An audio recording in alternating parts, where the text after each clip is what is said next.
그다음에 우리 답은 하셔야 축복하면 인사를 답을 하는 거죠. 네, 감사합니다. 여러분 반갑습니다. 단풍이 물들어가고 찬바람이 불어오는 가을이 조금씩 깊어가고 있습니다. 이 아름다운 계절에 거룩한 주일 아침 하나님절에 나와 믿음으로 예배하시는 우리 모든 성도님들을 진심으로 환영하며 축복합니다. 여러분들 인사 나누는 것처럼 인사 나눕니다. 여러분 사랑합니다. 축복합니다. 할렐루야. 주님의 은혜와 평강이 하나님을 예배하는 우리 성도님들 가운데 함께 하시기를 축원합니다. 우리는 사랑하는 사람에게 가끔은 그것이 별명이든 아니면 애칭이든 뭔가 특별한 이름을 부르기도 합니다. 저에게는 아이가 하나 있습니다. 아들입니다. 이제는 어엿한 청년입니다. 제 눈에는 안경이라고 제가 볼 때는 저를 닮아서 참 잘생겼습니다. 네, 본명은 지원이고 애칭은 기쁨이라고 부릅니다. 이 기쁨이라고 부르는 것은 애들이 이 아이도 하나지만은 결혼도 처음 하고 임신도 처음 하다 보니까 아이를 낳는지를 몰랐어요. 한 1-2개월 동안. 감기인 줄 알고 약도 맞고 그랬거든요. 그래서 이제 지혜로운 권사님들이 그때는 이제 전임전도사였죠. 전도사님 아무래도 사모님 기태가 이상한데 아기를 가진 것 같아요. 아니라고 지금 감기가 나서 우리 병원 다니면서 감기약 먹고 있다고. 아닌데 그러더라고요. 알고 보니까 나중에 뱃속에 아기가 있는 걸 알고서는 너무나 기쁜 마음이 입에서 터져나온 소리가 너무너무 기쁘다, 감사하다. 그래서 이 기쁨이라고 태명과 이명을 짓게 되었습니다. 자, 그런데 저보다도 아들을 더 끔찍히 여기는 한 사람이 있습니다. 엄마 눈에는 뭐가 항상 씌어 있는 것 같아요. 세상에서 자기 아들이 최고라고 생각합니다. 제가 볼 때는 안 그렇게 보일 때도 있는데 엄마 눈에는 왜 그렇게 보일까요? 세상 모든 엄마들이 다 그런 것 같아요.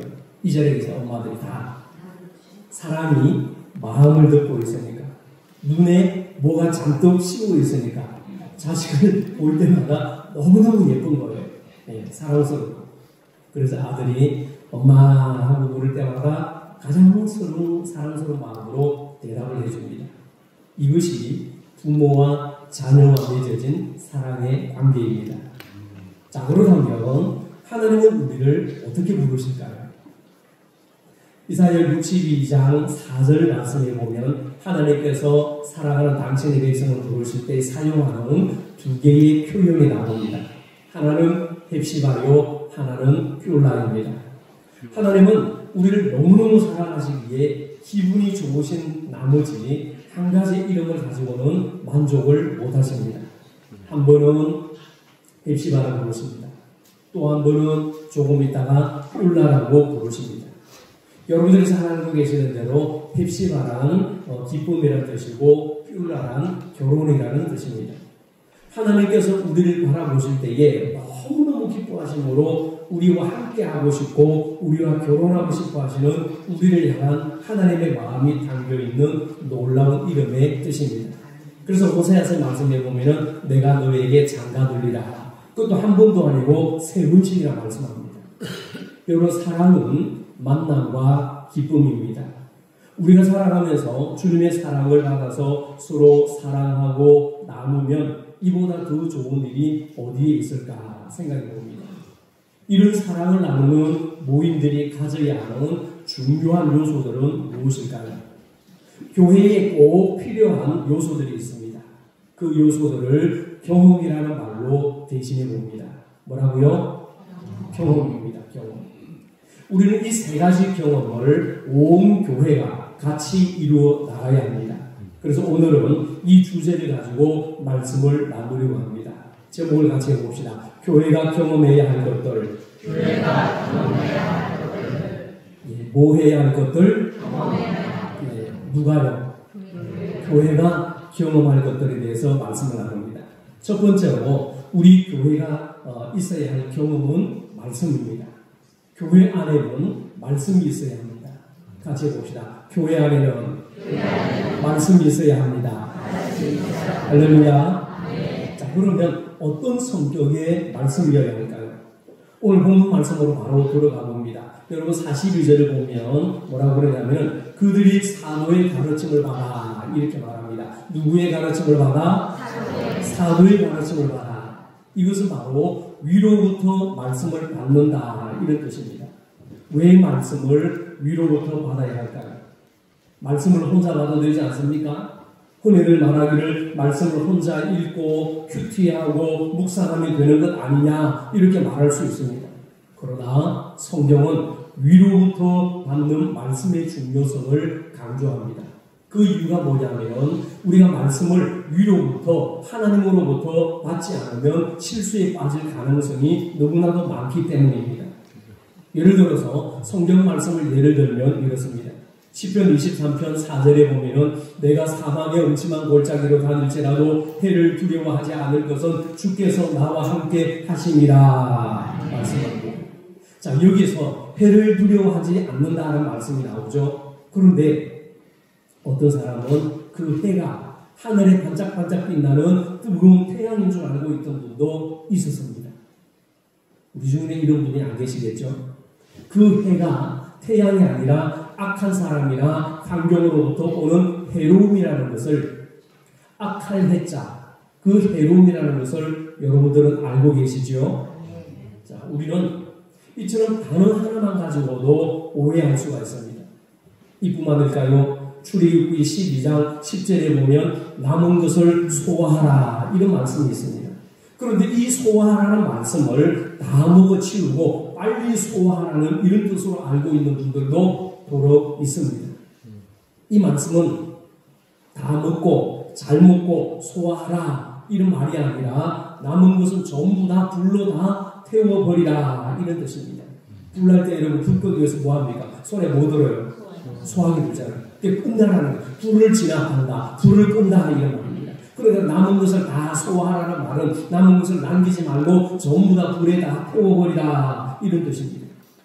우리 모두는요 자칫 이런 실수를 할 수 있습니다. 단어 하나의 뜻도 제대로 모르면 잘못 해석해서 잘못 가르치고 잘못 알 수도 있습니다. 그러기에 성경을 사사로이 해석하고 성경을 사사로이 풀고 잘못 이해하면 안 됩니다. 이것이 바로 위로부터 말씀을 받아야 하는 이유입니다. 그러기에 우리는요 말씀의 가르침을 잘 받아야 하고 바로 알고 바로 믿고 바로 살아야 하도록 힘써야 합니다. 그래야 성도들이 하나님의 말씀을 잘 배울 수 있는 것이죠.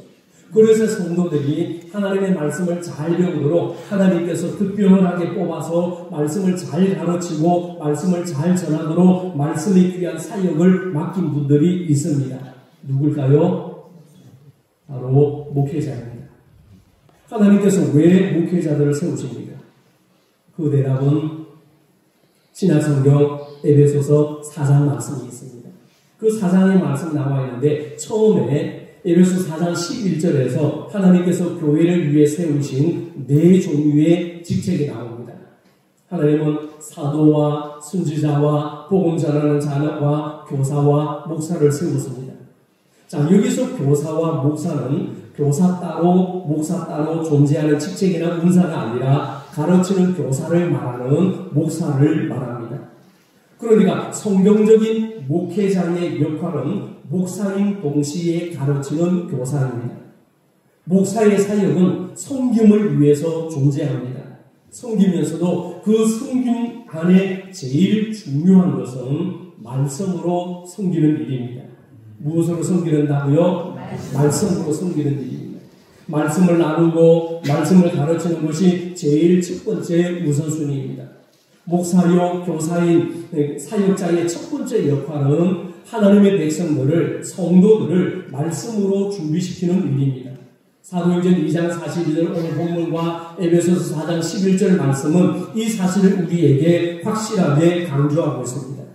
그래서 저는요, 하나님의 말씀을 바로 전하기 위해 말씀의 분별력을 달라고 말씀의 권세와 지혜를 달라고 하나님께 늘 기도합니다. 여러분, 가르치는 선생이 혀 짧은 소리로 바람풍, 바람풍이라고 하면서 배우는 학생들에게는 바람풍을 요구할 수는 없지 않습니까? 그래서 제 마음속에 말씀의 바른 분별력이 없고, 제 속에 하나님의 은혜가 없고, 제 속에 성령의 감동이 없으면 어떻게 여러분들을 하나님의 말씀으로 바로 들을 수 있도록, 바로 가르칠 수 있도록, 바르게 전할 수 있도록 바른 감동을 줄 수 있겠습니까? 위로부터 주시는 하나님의 은혜가 없이는 모든 것이 불가능합니다. 그러기에 여러분들은 말씀을 가르치고 말씀을 전하는 목사인 저를 위해서 의무적으로 기도해야 할 영적인 책임감이 있습니다. 여러분, 이 사명을 잘 감당해 주시기를 성도님들께 부탁드립니다. 여러분, 우리는 하나님의 말씀으로 살아갑니다. 하나님의 말씀이 우리 가운데 살아있기 때문에 우리 총교회가 103년 동안 지금까지 든든하게 여기까지 세워져 왔습니다. 말씀의 꼴을 먹은 사람들이 자라서 각각 자기의 은사에 충실할 때에 교회는요 건강하게 됩니다. 결국 하나님의 교회가 건강하려면, 하나님의 교회가 아름다워지려면 다양한 영역에서 가르침을 줄 수 있는 영적 믿음의 교사들이 잘 세워져야 합니다. 그래서 목회자가 필요하고 부역장이 필요하고 교회학교 교사가 필요합니다. 우리 교회 성도님들은 하나님의 말씀으로 잘 준비되고 훈련된 좋은 성도들이 많이 세워지기를 원합니다. 내가 만난 예수님,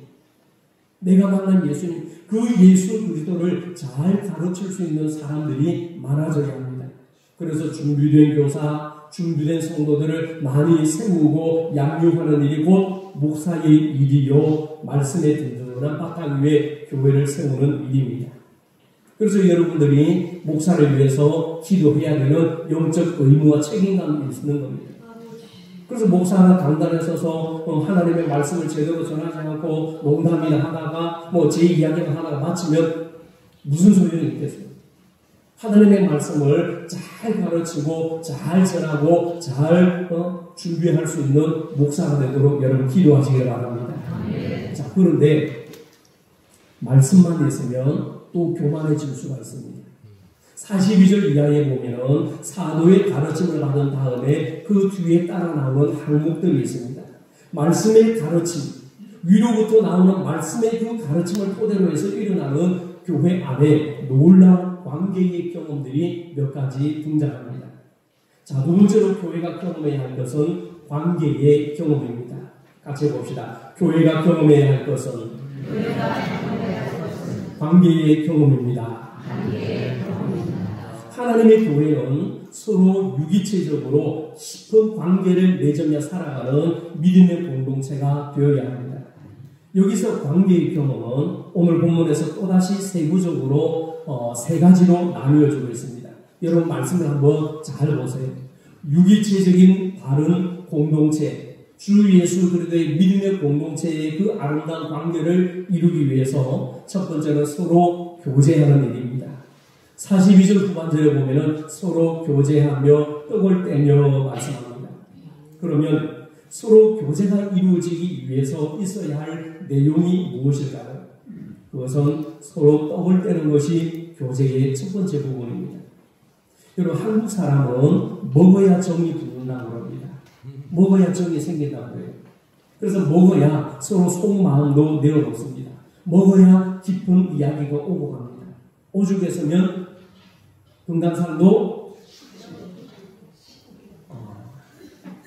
금강산도 식후경이다. 먹는 걸 얘기합니다. 그러니까 먹어야 정이 생기고 먹어야 깊은 마음을 오갈 수 있고 먹어야 깊은 내적 형성이 생긴다는 것이죠. 그래서 세상 사람들은 먹는 것에다가 술을 마셔야만이 속에 있는 이야기를 합니다. 여러분, 우리 한국 사람들이요, 얼마나 정이 많으면 그 작은 초코파이 하나에도 정이라는 이름을 붙여서 사랑을 나눈 느낌을 주려고 하는 겁니다. 정이 오가야 대화가 됩니다. 정이 오가야 마음을 터놓습니다. 정이 오가야 속 얘기도 나누게 됩니다. 그러나 여러분, 반대로 정이 떨어지면 어떻게 될까요? 아이고, 정냄이 떨어진다 그러면서 정이 떨어지면 아무것도 하기 싫고, 정 떨어지면 아무도 보기 싫고, 정 떨어지면요 죽기 싫습니다. 맞아요. 주여 탄식밖에 안 나오죠. 정 떨어지면 그래요. 그런데 말이죠. 초대교회 성도들은 모이면 서로 같이 먹었습니다. 서로 교제하면서 떡을 떼면서 먹고 마시며 교제하면서 주님의 사랑을 뜨겁게 나누었습니다. 여러분, 음식을 같이 먹는 것만큼 좋은 일도 없습니다. 음식을 같이 먹을 때에 사랑이 생겨나고요. 음식을 같이 먹을 때 마음이 하나가 됩니다. 그래서 한 식구입니다. 한 식구. 한 식구. 그런 의미로 여러분, 예배 끝나고 한 분도 그냥 하지 마시고 점심 식사를 꼭 하시기를 바랍니다. 예. 사람이 음식을 같이 먹을 때에 정이 더 나는 거예요. 예. 지금은 잘 그러지 않지만 여러분, 어릴 적 생각나시죠? 밥 먹던 숟가락 말이죠. 입안에 쭉쭉쭉 빨아가지고 된장국에 푹 담그고, 그 다음에 입에 넣었던 그 숟가락 말이죠. 쭉 빨아서 국에 푹 넣어가지고, 그것도 모자라서 한 번씩 쥐어가지고 소독하면서 또 쭉 빨고, 그래서 담그고, 그랬잖아요. 그래도 병 안 걸리고 지금까지 잘 살았습니다. 사람은 같이 먹을 때에 정이 나는 거예요. 그러니 구역장은 구역 식구들에게 밥도 사고 커피도 사고 음식을 같이 나누시기 바랍니다. 초대교회 성도들은 이 주님의 은혜를 생각하면서 같이 떡도 떼고 교제하면서 은혜를 나눴습니다. 오늘날 21세기에 살고 있는 우리 교회도 바로 초대교회와 같은 똑같은 이런 경험이 필요합니다. 성령께서 역사하시는 교회 안에는 먼저 영적인 말씀의 놀라운 역사가 있었습니다. 그 다음에 바로 이런 관계의 역사가 따라서 일어났습니다. 관계의 역사 중에 맨 처음에 등장하는 것이 바로 음식을 같이 먹는 것입니다. 그래서 우리 교회도 같은 구역 안에서 같은 기관 안에서 이런 경험을 많이 실천하고 나누기를 바랍니다. 같이 음식 먹으면서 얼굴 붉히는 일 없습니다. 구역 식구들끼리, 남성교회 회원들끼리, 여전도 회원들끼리, 권사회끼리, 교회학교끼리 등등 어쨌거나 기관마다 자주 모이고 나누고 부대끼며 살아갈 때에 정이 나누어지는 겁니다. 한 상에서 음식을 같이 나눌 때에 기쁨이 배가 되는 거예요. 그러나 만남과 교제의 경험은 먹는 데만 머물지 않습니다. 맨날 모여서 밥만 먹고 그러면 안 돼요. 오늘 본문 42절 마지막 부분에 보면은 또 다른 모습으로 함께하는 귀한 관계의 모습이 나옵니다. 그것은 바로 함께 기도하는 거룩한 믿음의 역사에 현장합니다. 말씀의 거룩한 역사가 일어났습니다. 위로부터 말씀의 가르침을 받았고 그 다음에 서로 모여서 떡을 떼며 교제합니다. 먹고 마시는 것으로 끝나는 것이 아니라 그 다음 뭘 합니까? 모여서 기도하는 거죠. 기도하는 교제의 경험입니다. 여러분 42절 같이 읽어봅니다. 그들이 사도의 가르침을 받아 서로 교제하고 떡을 떼며 오로지 기도하기를 힘쓰니라. 아멘. 그들은 같이 기도했습니다. 이뿐만 아니라 기도와 동시에 나타났던 모습은 찬미하는 일이었습니다.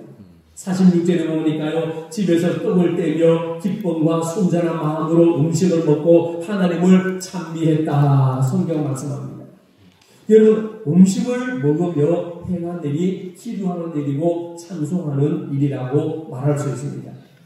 여러분, 기도와 찬미는 공동체의 교제를 구성하는 데 있어서 굉장히 중요한 요소들입니다. 기도와 찬미는 혼자 이루어지는 것이 아니라 공동체 안에서 서로 모여서 같이 교제하며 이루어지는 공동체의 거룩한 믿음의 행위입니다. 그래서 교회는요, 모이는 공동체입니다.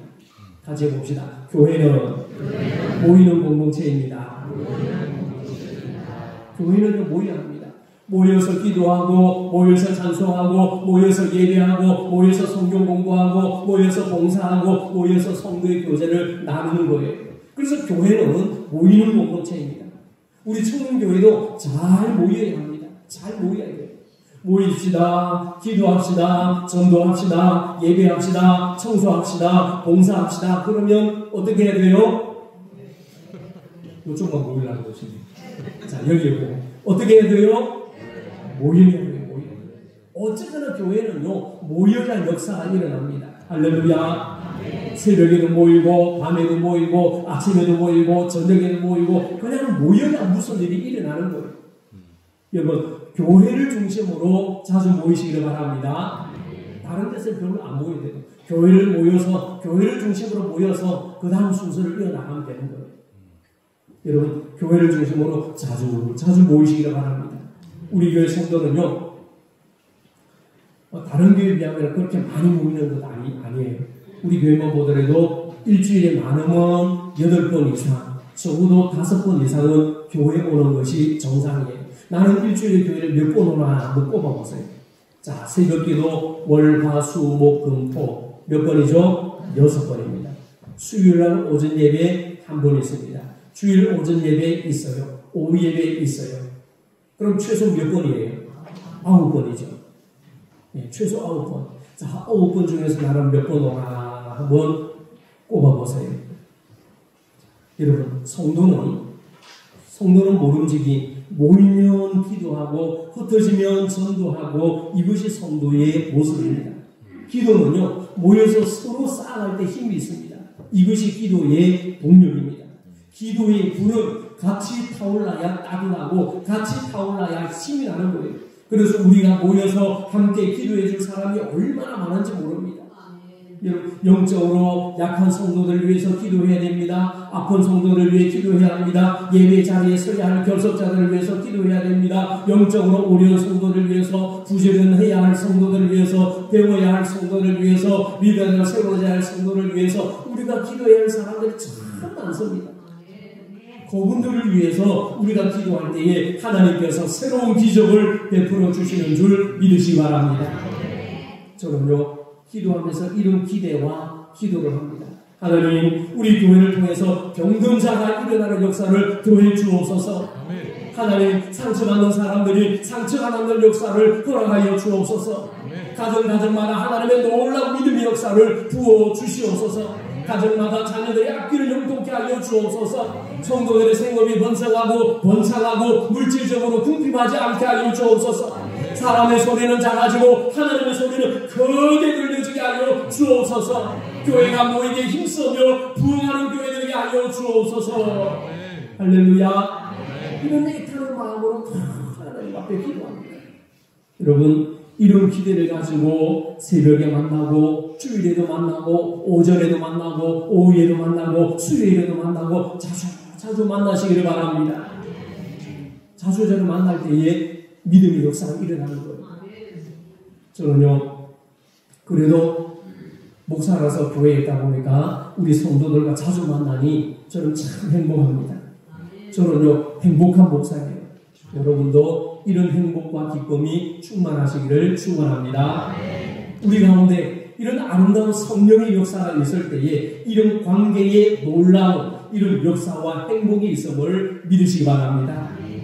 그리고 성도의 교제 세 번째 부분은요 나눔입니다. 무엇이라고요? 나눔. 여러분 44절 45절 한번 보실까요? 자, 44절 2절 45절 이 두 절 같이 읽어봅니다. 믿는 사람이 다 함께해서 모든 물건을 서로 통용하고 또 재산과 소유를 팔아 각 사람의 필요를 따라 나눠주며. 아멘. 여러분 이 일은요 주변의 사람들이나 제자들이 누가 억지로 강요하거나 시켜서 마지못해 일어난 일이 절대 아닙니다. 이런 말씀을 자세히 보시기 바랍니다. 44절에 보니까 믿는 사람이 다 함께해서 모든 물건을 서로 통용하고 또 재산과 소유를 팔아 각 사람의 필요를 따라 뭐 했다? 나눠줬다. 성경 분명히 말씀합니다. 이 일은요 오직 성령의 역사하여 거듭난 성도들을 통해서 자발적으로 솔수수금으로 이루어진 사랑의 수고와 믿음의 역사였습니다. 할렐루야.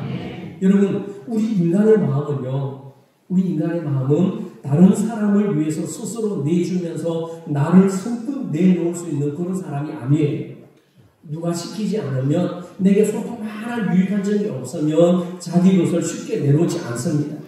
이것이 세상 사람들의 모습입니다. 그러나 우리는 어떻습니까?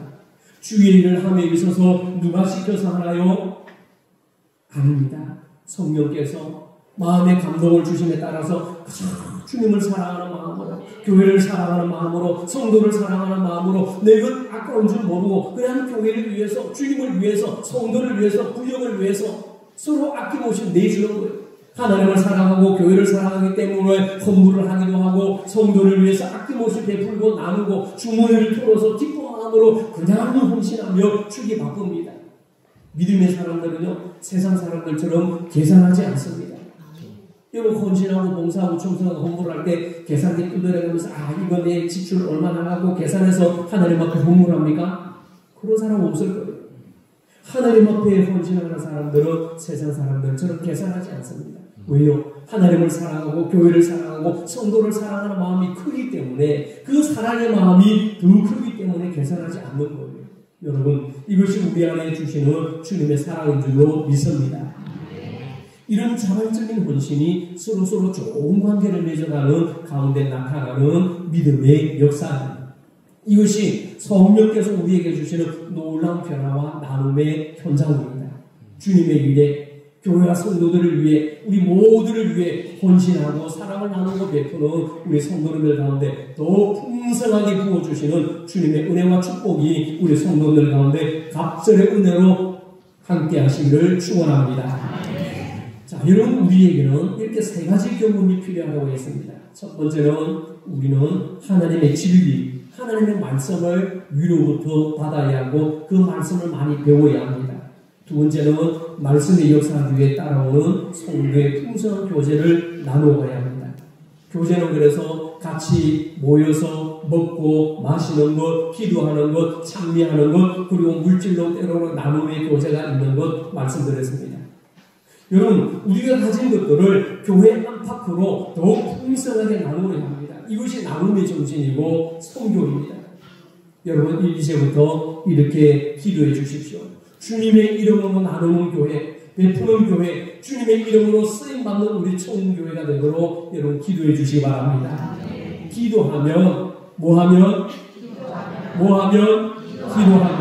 기도하면 이런 기적이 많이 일어나고 나타나는 줄 믿으시기 바랍니다. 자, 마지막 큰 세 번째로 교회는 말씀과 교제를 바탕으로 놀라운 경험을 갖습니다. 오늘 본문에서 강조하는 세 번째 경험은 뭐냐면은 증거의 경험입니다. 같이 해봅시다. 증거의 경험이 일어나야 합니다. 증거의 경험이 일어나야 합니다. 자, 47절 보면서 한번 같이 읽어보겠습니다. 47절입니다. 하나님을 찬미하며 또 온 백성에게 칭송을 받으니 주께서 구원받는 사람을 날마다 구하게 하시니라. 아멘. 여러분, 하나님을 사랑하며 성도끼리 서로 뜨겁게 사랑할 때에 세상 사람들이 초대교회 성도들을 보면서 모여들었습니다. 증거의 역사가 일어났습니다. 막 세상 사람들이 교회를 바라볼 때 궁금하면서 과연 이런 일이 어떻게 과연 가능한가? 어찌 이렇게 이런 일이 일어날 수 있단 말인가? 그러면서 교회를 향해서 믿지 않는 불신자들이 물어보는 대상이 되었습니다. 사람들은 사랑이 없는 세상에서 살아가며 살아가는 교회 공동체를 부러워합니다. 때로는요, 우리를 향해서 불신자들이 시기도 하기도 하지만 오히려 자기들이 없는 것을 우리가 가진 것에 대해서 궁금해합니다. 여러분, 건강한 교회는 구심력처럼 끌어당기는 힘이 있습니다. 같이 봅시다. 건강한 교회는 끌어당기는 힘이 있습니다. 우리가 밖으로 나가서 막 청구하지 않더라도 정말로 건강한 교회는, 정말로 아름다운 교회는, 정말로 살아있는 교회는요, 끌어당기는 힘이 있어요. 왜요? 모든 주의 백성들이 예수 그리스도의 능력을 경험하기 때문입니다. 성도들이 서로 사랑하는 모습을 보기 때문입니다. 또한 이런 공동체는 또 밖으로 나가는 힘이 있습니다. 원심력이 있습니다. 사람들에게 자기의 경험을 전합니다. 예수 그리스도를 만난 그 은혜를, 경험을, 죄 사함받은 은총을 막 자랑하고 전합니다. 내가 만난 예수님, 내가 경험한 예수님을 전하면서 사람들을 막 불러 모으는 거예요. 나를 통해서 새로운 사람들이 더해지는 것이 하나님의 원리입니다.